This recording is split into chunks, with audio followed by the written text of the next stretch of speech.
Are we ready to move into the last part, the last two parts of, okay. Part 4, Death by Water. Phoebus the Phoenician, a fortnight dead, forgot the cry of gulls and the deep sea swell and the prophet and loss. A current under sea picked his bones in whispers. As he rose and fell, he passed the stages of his age and youth, entering the whirlpool. Gentile or Jew, O you who turn the wheel and look to windward, consider Phoebus, who was once as handsome and tall as you. What the thunder said. After the torchlight red on sweaty faces, after the frosty silence in the gardens, after the agony in stony places, the shouting and the crying, prison and palace and reverberation of thunder of spring over distant mountains, he who was living is now dead. We who were living are now dying with a little patience. Here is no water, but only rock. Rock and no water, and the sandy road, the road winding above among the mountains, which are mountains of rock without water. If there were water, we should stop and drink amongst the rock. One cannot stop or think. Sweat is dry, and feet are in the sand. If there were only water amongst the rock, dead mountain of carious teeth that cannot spit. Here one can neither stand, nor lie, nor sit. There is not even silence in the mountains, but dry, sterile thunder without rain. There is not even solitude in the mountains, but red, sullen faces sneer and snarl from doors of mud-cracked houses. If there were water and no rock, if there were rock and also water, and water a spring, a pool among the rock, if there were the sound of water only, not the cicada and the dry grass singing, but the sound of water over a rock where the hermit thrush sings in the pine trees, drip, drop, drop, drop, drop, but there is no water. Who is the third who walks always beside you? When I count, there are only you and I together, but when I look ahead up the white road, there is always another one walking beside you, gliding wrapped in a brown mantle, hooded. I do not know whether a man or a woman, but who is on the other side of you?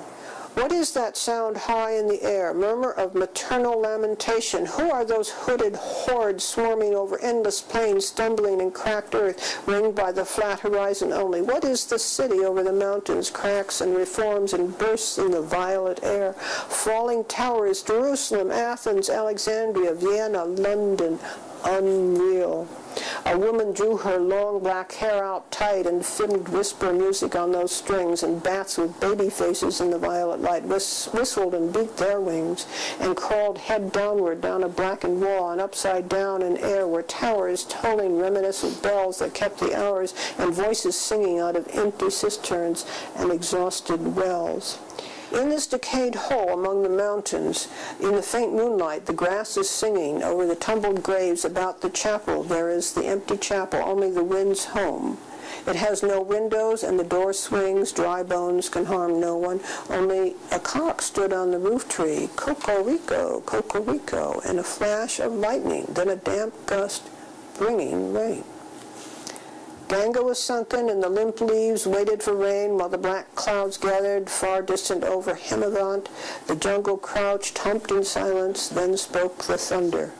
Da, data, what have we given?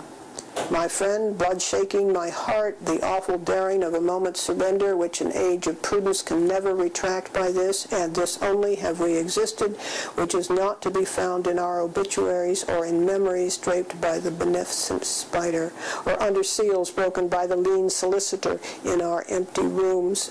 Da, Yavdan, I've heard the key. Turn in the door once and turn once only. We think of the key, each in his prison, thinking of the key. Each confirms the prison. Only at nightfall, ethereal rumors revive for a moment. A broken Coriolanus, Damyata. The boat responded gaily to the hand, expert with sail and oar. The sea was calm. Your heart would have responded gaily when invited, beating obedient to controlling hands. I sat upon the shore fishing. It's the same guy who was fishing in the canal, with the arid plain behind me. Shall I at least set my lands in order? London Bridge is falling down, falling down, falling down. Okay, now we have some Italian. Anybody can read Italian? Okay, it's from Dante, of course, and he hid himself in the fire which refines them. Yeah, we've got, and the prince, and then we shift into Oh Swallow, Swallow, which and Tennyson and Swinburne are sort of implicated in that one. And the Prince of Aquitaine came to the ruined tower. That's, do you know that one at all, Linda? No. That's Nerval, I gather. These fragments I have shored against my ruins. Well, then I'll fit you, Hieronymus mad again. Data dayavam damyata. Shante, shante, shante. We have come to the end of the wasteland. It seems to me that this poem can be read in at least 3 perfectly legitimate ways, and probably a lot of others, some of which also may be legitimate, and some may be more off the mark.